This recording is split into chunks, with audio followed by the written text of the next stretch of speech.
Hello. അപ്പോൾ എൻ്റെ കല്യാണം കഴിഞ്ഞിട്ട് എൻ്റെ റൂമിൽ വെക്കാൻ എൻ്റെ അച്ഛൻ്റെ ഫ്രെയിംസോ കാര്യങ്ങളൊന്നും ഉണ്ടായില്ല. അപ്പോൾ ഞാൻ ഇൻസ്റ്റാഗ്രാമിൽ ഒരു പേജ് കണ്ട് ആ കുട്ടീൻ്റെ വർക്കൊക്കെ എനിക്ക് ഇഷ്ടപ്പെട്ടിട്ട് ഞാനൊരു വർക്ക് ചെയ്യാൻ കൊടുത്തിട്ടുണ്ടായിരുന്നു. വർക്ക് വന്നിട്ട് എൻ്റെ അച്ഛൻ്റെ ഒരു ഫ്രെയിമാണ് ഞാൻ ചെയ്യാൻ കൊടുത്തത്. അപ്പോൾ പ്രോഡക്റ്റ് എൻ്റെ കയ്യിൽ കിട്ടിയിട്ടുണ്ട്. ഞാൻ നിങ്ങൾക്ക് അതിൻ്റെ ഇത് കാണിച്ചു തരാം. ഓൾറെഡി ഞാൻ ഓപ്പൺ ചെയ്ത് കണ്ട് കീഴിൽ പോയി എന്ന് വേണേൽ പറയാം. അത്രയ്ക്ക് അടിപൊളിയായിട്ടാണ് കുട്ടി ചെയ്ത് തന്നിരിക്കുന്നത്.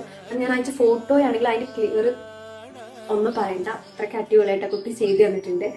എൻ്റെ ഡേറ്റ്, കല്യാണ ഡേറ്റ് ഒക്കെ മെൻഷൻ ചെയ്തിട്ടുണ്ട്, 22 ഒക്കെ. ഞാൻ പറഞ്ഞതിൻ്റെ അപ്പുറം സൂപ്പറായിട്ടാണ് കുട്ടിക്ക് വർക്ക് ചെയ്ത് തന്നിട്ടുണ്ട്. കാണാൻ പറ്റുന്നതോന്നും അറിയില്ല. ഇതാ. സോ ആൻഡ് ഇത് മാത്രമല്ല, കുട്ടി എനിക്ക് അല്ലാതെ സ്പെഷ്യലായിട്ട് ഒരു എന്താ പറയുക, ഒരു ഗിഫ്റ്റ് കൂടെ അയച്ചു തന്നിട്ടുണ്ട്. അതുകൂടെ കാണിച്ചു തരാം.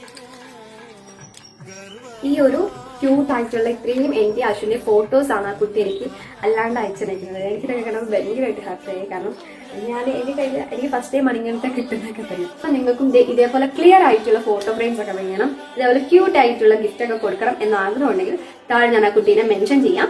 നിങ്ങൾക്ക് ഡയറക്റ്റ് ആയിട്ട് ആ കുട്ടീനെ കോൺടാക്ട് ചെയ്തിട്ട് മേടിക്കാം. ആൻഡ് ഇതിന്റെ പാക്കിംഗ് ആണെങ്കിലും ഒന്നും പറയണ്ട, നല്ല രീതിയിൽ സേഫ് ആയിട്ട് നല്ല നീറ്റ് ആയിട്ടാണ് കുട്ടി ഇത് അയച്ചിരിക്കുന്നത്. പിന്നെ ഒരു കാര്യം, അഫോർഡബിൾ പ്രൈസേ ഉള്ളൂ. അത് തന്നെ വലിയൊരു കാര്യമാണ്. അഫോർഡബിൾ പ്രൈസിന് ഇത്ര അടിപൊളിയായിട്ട് കുട്ടി ചെയ്തു തരണമെന്നുണ്ടെങ്കിൽ അടിപൊളിയാണ് കുട്ടി. സോ അപ്പോൾ അത്രേ ഉള്ളൂ.